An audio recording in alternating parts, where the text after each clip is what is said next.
সম্মানিত ভাইরা আমার, এই পৃথিবীর বুকে যত প্রকার কাঠ আছে, এই যে সোফা কাঠ দিয়ে বানানো হয়েছে, যত দামি হোক না কেন, এই সোফায় যদি লাথি লাগে এর দাম 1 লাখ হোক, 50,000 হোক, 2 লাখ হোক, যদি লাথি লাগে কেউ কি সুমো খায়?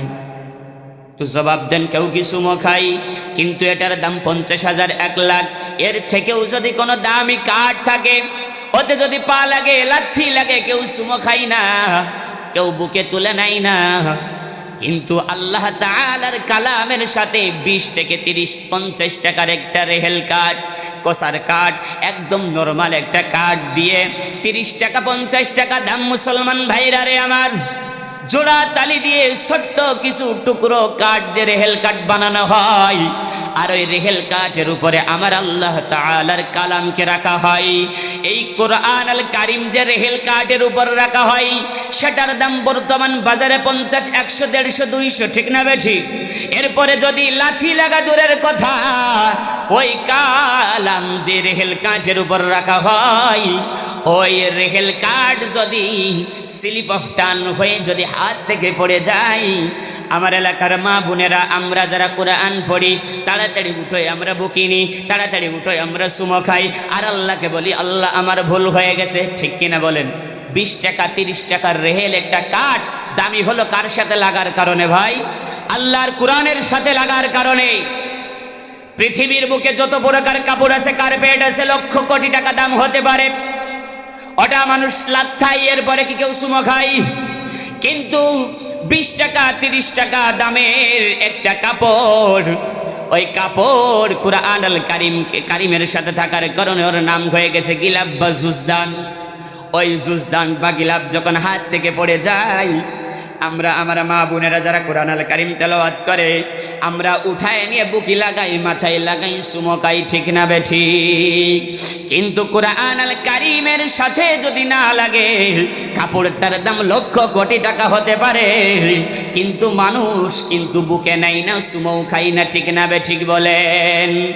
শুধুমাত্র সম্মান বেড়ে গেছে আল্লাহর কোরআনের সাথে থাকার জন্য। আমরাও যতদিন বাঁচবো আল্লাহর এই কোরআনের সাথে থাকবো। আল্লাহর এই কোরআনের সাথে থাকতে রাজি আছি কারা কারা? দুহাত তুলে আমরা দেখাই দিই, তারা তারা নারাই তাকবীর, হাত নামান। আর যদি আপনি জীবনের সকল কিছুর সমাধান খুঁজতে চান, আল্লাহর কালামের কাছে আসেন, আল্লাহর কালামের কাছে সলিউশন নেন। আপনার জীবনের সকল কিছুর সমাধান দিতে পারে আল্লাহর কোরআন, ঠিক না বেঠিক? সমাধান চাও যদি জীবনে মরণে, ফিরে যাও খুঁজে নাও, চোখ রাখো কোরআনে। সমাধান চাও যদি জীবনে মরণে, ফিরে যাও খুঁজে নাও, চোখ রাখো কোরআনে। তবেই পাবে সুখ শান্তির ঠিকানা, তবেই পাবে সুখ শান্তির ঠিকানা, যদি মেনে নাও তুমি মনে প্রাণে।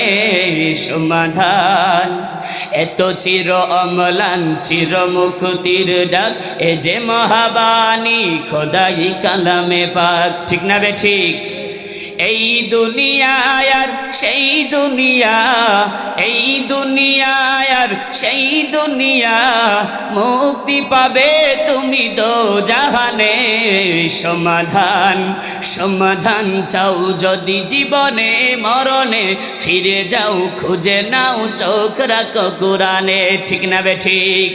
মুসলমান ভাইয়েরা, আমার বাপ জনেরা, পর্দার অন্তরালের মায়েরা বোনেরা, জীবনে যদি আপনি শান্তি পেতে চান, আল্লাহর কোরআন আল কারীমের কাছে আসার কোনো বিকল্প নাই, ঠিক না বেঠিক?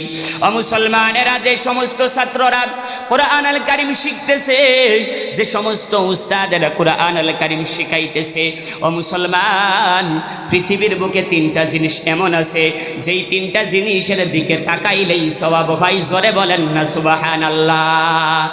আপনি যদি আপনার পিতা মাতার দিকে নেক নজরে একবার তাকান, আমার আল্লাহ আপনার আমল নামায় একটা কবুল উমরা হজের সওয়াব দিয়ে দেয়। জোরে বলেন সুবহানাল্লাহ। 2 নাম্বার, যদি আপনি কাবার শরীফের দিকে তাকান, আমার আল্লাহ রব্বুল আলামিন সওয়াব দিয়ে দেন। 3 নাম্বার, আল্লাহ তাআলার ঐশী বাণী মহাগ্রন্থ আল কুরআন পড়া লাগবে না, ধরা লাগবে না। এটার দিকে শুধু যদি আপনি একবার তাকান, আমার আল্লাহ আপনার আমল নামায় সব লিখে দেয়। জোরে বলেন না সুবহানাল্লাহ। ও আমার মুসলমান ভাইরা, কিয়ামতের কঠিন ময়দানে একজন হাফেজে কুরআন কুরআনে বর্ণিত হালালকে হালাল, হারামকে হারাম মানবে এবং কুরআন আল কারীমের বিধিনিষেধগুলো সে মেনে চলবে। এরকম হাফেজে কুরআনকে কিয়ামতের ময়দানে ডাকা হবে, ও হাফেজে কুরআন জান্নাতে চলে যাও, জান্নাতে চলে যাও। আর তোমার আহাল পরিবারের ভিতর থেকে এরকম 10 জন মানুষকে বেছে বেছে জান্নাতে নিয়ে যাও, যারা জাহান্নাম যাদের উপর সাব্যস্ত হয়ে গেছে। একজন হাফেজে কুরআনকে এমন পাওয়ার দেওয়া হবে, এমন ক্ষমতা দেওয়া হবে, একজন হাফেজে কুরআন তার হাল পরিবারের ভিতর থেকে এমন 10 জন মানুষকে জাহান্নাম থেকে টেনে নিয়ে বেছে বেছে জান্নাতে নিয়ে যাবে। জোরে বলি সুবহানাল্লাহ। এজন্যই আমাদের সন্তানকে আলেম হাফেজ বানানোর দরকার আছে না নাই? একটি ছেলে আলেম হাফেজ বানাও এ দুনিয়ায়, একটি ছেলে আলেম হাফেজ বানাও এ দুনিয়ায়। ইমাম একদিন হবে রে ভাই তোমার জানা যায়, ইমাম একদিন হবে রে ভাই তোমার জানা যায়। ঠিক না বে ঠিক? আরে এই ওসিলাই করবেন ক্ষমা তোমায় রহমান, এই ওসিলাই করবেন ক্ষমা তোমায় রহমান, না হয় তোমার কপালেতে আছে জাহান্নাম। ঠিক না বে ঠিক? মুসলমান ভাইরা আমার, 10 জন নিয়ে নিল একজন হাফেজে কুরআন। আপনি যে হাফেজে কুরআনকে লজিং খাইয়েছেন, ঈদের সময় জামা কাপড় দিয়েছেন, মাদ্রাসার ইট বালু সিমেন্ট দিয়েছেন, এখন আপনি সামনে দাঁড়ায় গেছেন, ও হাফেজে কুরআন শুধু 10 জন নেই, তুমি জান্নাতে নিয়ে যাও। আমি যে তোমারে খাওয়াইলাম, তোমাদের মাদ্রাসায় ইট দিছি, বালি সিমেন্ট দিছি, মাহফিলে টাকা দিছি, ও হাফেজে কুরআন তুমি জান্নাতে যাবা, আমি কি জাহান্নামে যাব? আল্লাহকে যদি বলে, আল্লাহ তুমি দিয়েছো 10 জন, কিন্তু আমার তো লোক আছে 1000-এর বেশি, আমরা হাফেজে কুরআনকে ভালোবাসি না, বাসি না? এখন হাফেজে কুরআন যদি বলে, ও আল্লাহ তুমি 10 জনের পাওয়ার দিয়েছো, কিন্তু আমার লোক তো 1000, কি করব? আল্লাহ কি বলবে যে আর বাকি কয়জনের নেওয়ার দরকার নেই? আল্লাহর জান্নাত কি শর্ট পড়বে? আল্লাহ যদি সেদিন বলো, হাফেজে কুরআন তোমারে যারা মহব্বত করেছে, ভালোবেসেছে, মাদ্রাসায় দান সদকা টাকা পয়সা দিয়েছে, তোমারে যারা খাওয়াইছে, এরকম যাদের যাদের মনে চায় তুমি নিয়ে আমি আল্লাহর জান্নাতে চলে যাও। এখন বলেন তো, এরকম পাওয়ার আমার আল্লাহ দিতে পারে না, পারে না? আরো জোরে বলেন, পারে না, পারে না? একজন হাফেজে কুরআনের পিতা মাতাকে কেমন সম্মান দেওয়া হবে মুসলমান ভাইয়েরা আমার, ভালো করে লক্ষ্য করেন। ট্রেনের ভিতরে একটা ভিআইপি, একটা পার্সোনাল একটা বগি থাকে, ওই বগিতে বসে এসপি ডিসি এমপি মন্ত্রীরা, 80 বছরের এক চাচা ঠক ঠক ঠক ঠক করতে করতে চলে গেছে ওই স্পেশাল বগির ভিতরে। পুলিশ ঘাড় ধাক্কাতে নামাই দিয়েছে, চাচা এই বগি তোমার জন্য না। কারণ মুরব্বী দেখে টের পায়নি যে এ কোনো উচ্চ বংশীয় লোক নাকি নিম্ন বংশীয় লোক। বলে, চাচা তুমি সাধারণ বগিতে যাও, এ বগি তোমার জন্য না। বলে, বাজান এ বগি কার জন্য? বলে, এসি ডিসপি এমপি মন্ত্রীদের জন্য। বলে, মিয়া ঘাড় দেখলেই ধাক্কাতে মন চাই, আমি জানতে চাই এসপির বাবার জন্য কোন বগি বরাদ্দ? তখন তো পুলিশের ভূমিকম্প শুরু হয়ে গেছে, আরে আমি তো খালি এসপির বাবার ঘাট ধাক্কা দিয়েছি। বলে, চাচা আসেন আপনাদের জন্যই এই ভিআইপি পার্সোনাল। বলেন আল্লাহু আকবার। তাহলে হাফেজে কুরআন জান্নাতে যাবে, আর তার পিতামাতার জন্য স্পেশাল কিছু থাকবে না? আল্লাহর রাসূল বলেন, কিয়ামতের ময়দানে হাফেজে কুরআনের মাথায় একটা নূরের মুকুট পরায় দেওয়া হবে।